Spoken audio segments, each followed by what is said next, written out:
Hey guys, it's Steve, and today I'm going to be doing a tutorial to show you how to mint NFTs in the SeaScape project. This is a follow-up to one of my last videos that I'll link at the end that really goes over everything that's going on with the project and why you want to have these NFTs. And just like the thumbnail teased, I'm going to show you that right now, if you mint these on the right day, you can possibly get all the NFTs for free and even make a profit. There's not a lot of times that you can go ahead and make a profit getting NFTs that you'll be able to stake later on and get a profit. So let's get into this and head over to the SeaScape site. So when you get into the basic site, it's going to have a lot of different information you can scroll through. You can learn about the 2 games that they have already launched. We're going to be talking about NFT Brawl today, and it's a really well put together site. Then you just need to go ahead and launch the app. So once you launch the app, because this is a dual chain project, you can connect either on Ethereum or Binance Smart Chain. So you can do everything that I'm going to show you today on either one of these 2 chains. Obviously on Binance, things are a little bit cheaper. On Ethereum, things are a little bit more expensive, but there might be less competition over there for the leaderboards. I'm going to be minting on the Binance Smart Chain today, so we're going to go ahead and connect through this. So when you first come to this site, you're going to see that all the different games are listed here. So they have a lot planned for this project, so it's a good thing to check out the video at the end if you want to know more about where they're at. But we're just going to go ahead and connect our wallet here first. Once we get the wallet connected, it's going to come up here. Now I'm going to use MetaMask, and if you don't know how to get Binance Smart Chain working on MetaMask, I do have a video on that, and I'll throw a little card up here for you. I'm going to go ahead and get connected. And then once we're connected, we're going to go ahead and close out, and then we're going to launch NFT Brawl. Right here, it's going to bring up the tutorial when you first get into the site. You can go through all these steps if you want to, but I'm going to show you everything that you need to do to mint an NFT today, so you might not need that after watching this video.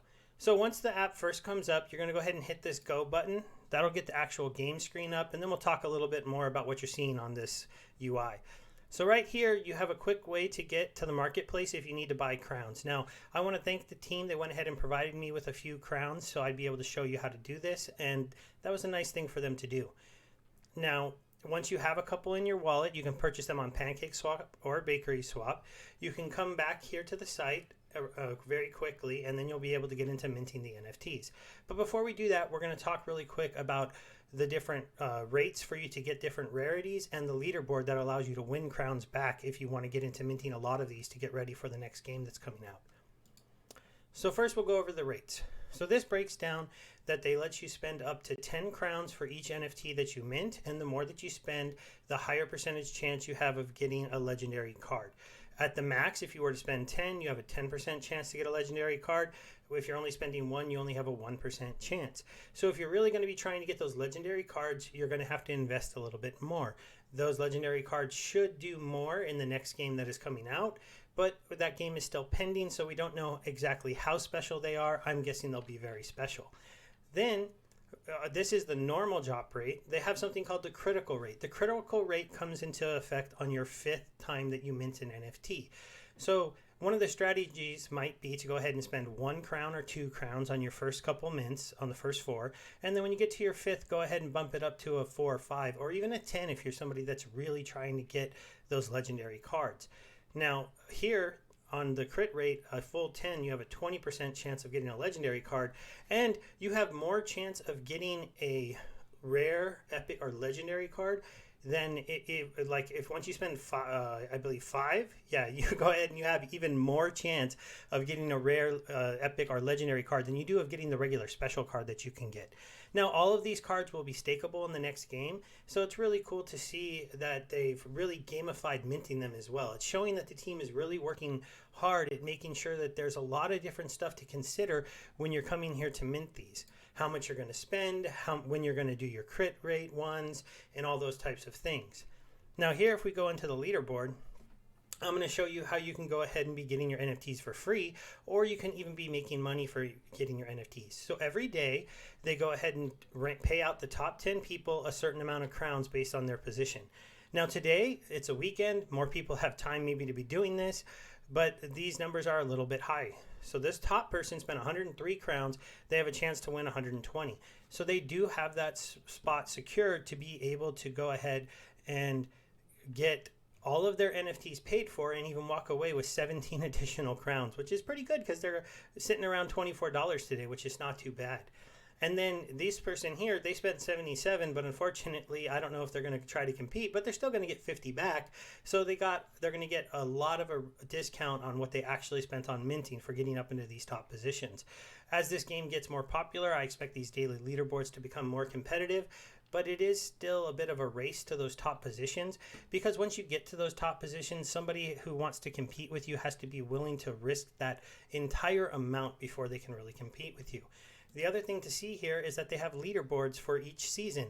The seasons last a certain amount of time, and they make it very clear, and the more that you mint, the more that you can get as far as the season reward. So you're going to see these top people here. This one right here, he's almost getting 100% return on his crowns. So that's pretty amazing. And then this person right here, if he's at 949, if nobody passes him, he's going to end up with a little bit of profit. And these other people all throughout here are going to get major refunds on what they spent, so where they're either going to get around a 50% discount, and that's not even counting the fact that these people were probably on the daily leaderboards. So this is actually an opportunity here for a lot of people to come and start investing into this project and get a lot of the money back that you invested and be in the right place for the next part of what they are going to be doing. Now let's go ahead and back out of here. So now that we know a bit about the leaderboard and the critical rates, we're going to go ahead and go through the process of minting an NFT.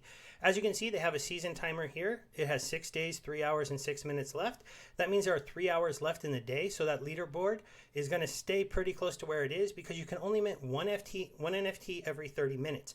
That's a nice thing to prevent somebody from coming and just going ahead and saying, hey, I'm going to just come here and I'm going to mint a whole bunch of NFTs in the last 20 minutes and steal all those rewards out of the leaderboard.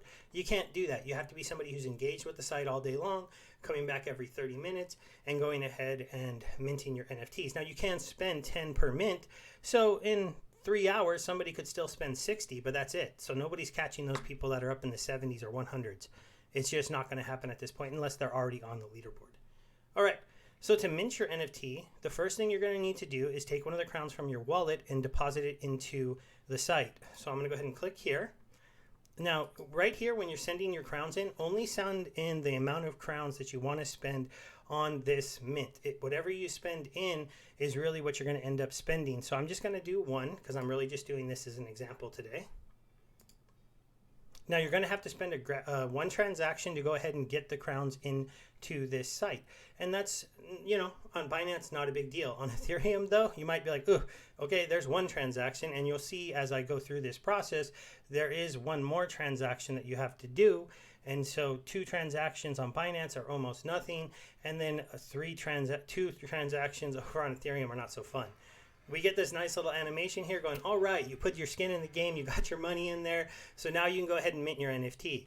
So then we're going to go ahead and click mint. This is where you're going to get your second transaction pop up. You're going to go ahead and confirm that. And then it's going to wait a little bit for the chain to go ahead and confirm that. And then we're going to spin the wheel. And that's when we're going to be hoping that we see one of those cards show up that are outlined in gold. But I'm not really expecting it to happen, because that's only a 1% chance on the 1 crown mint that I went ahead and did today. But still, it's fun. It's a fun little animation. So you'll see there, he checks you out. Then he goes, all right, you can come in the door. We're going to spin the wheel for you. It just is going to stop here eventually on one of the NFTs, and we'll see what we get. And oh, I really like that one. It's pretty cool. It is one of the normal ones at the special rate, but Quicksand is an awesome animation. I really like this one. And I'm going to show you some of the different animations on the NFTs. I really like this kind of artwork. I think it's really cool, and it's going to catch on and be pretty special to see. So there we go. We have the NFT now. We're going to click out. We're going to back out. You're going to see my timer is started. So I have to wait at least 29 minutes now before I can come back here and mint one more NFT. And I am going to be coming back to do that, but not right now, not on this video. So let's go ahead and get to where can you see your NFTs. Eventually, they will have it integrated into the site that you're going to be able to see your NFTs, see how many you have. But right now, you got to kind of go out to some of the different NFT marketplaces. On Ethereum, you can go look at them on OpenSea and some of the major ones over there. But on Binance, we're going to head over to Bankery Swap. So these are my NFTs. And as you can see, the newest one in my collection is Quicksand. So now I can kind of guide you through some of the other ones they have. I have minted a few NFTs in the past, and I've been buying them off the market because I feel some people, considering it cost me $24 to mint this one, and they're selling them sometimes for only like $15, I went ahead and bought a few of these because I feel like we're going to have a good chance to go ahead and earn some crowns when we get into staking them. So we have Mercy right here. She's got a pretty, interesting look to her with that little hat. And then you got Armstrong here, the buff man with the mustache. He's pretty funny. And then you got Trixie, well, that's her name. Let me see. Is there anybody? Oh, and then we got Trump up here. And each one of the cards has kind of a personality. If you come in and look at them, you can find out like the artist, and they have a little message, and that's pretty cool. So Baker eSwap, all you have to do is be in your NFT marketplace. Under digital artworks, you'll find SeaScape, and then that's where you can go ahead and find these. So then you just have to click on my artworks to get into your artworks, and see that's where you can go ahead and see that I have Quicksand. There's also one other marketplace I'm going to show you today, and that's the NFT marketplace of Treasure Island. So Treasure Island's a pretty fun one. Once you log in with your account, you just have to click right here, account, and hit my wallet. When you first bring it up, you're not going to see anything. Oh no, where's my NFTs? You just have to scroll down a little bit, and you're going to find SeaScape, right? And you're going to see this number here, 10. I have those, and then you're going to click on them, and then you're going to be able to find them. Now, one of the things is I have to actually refresh this site, so I'll show you from the start because it hasn't refreshed yet that I went ahead and did that. So I'll just connect. You have to make sure you connect with the same wallet. I'll hit account in wallet, and now see I have 11. And if I go to the top here, well, I guess it didn't throw him in the top, but there he is, Quicksand Special. That was my first Quicksand Special. I do have some commons and some other things. So I hope you liked the video, guys, today. I hope you really check it out. And thank you again to the SeaScape team for reaching out to me, asking me to help show you guys how to mint an NFT today. And that's going to be it. Thanks. Bye.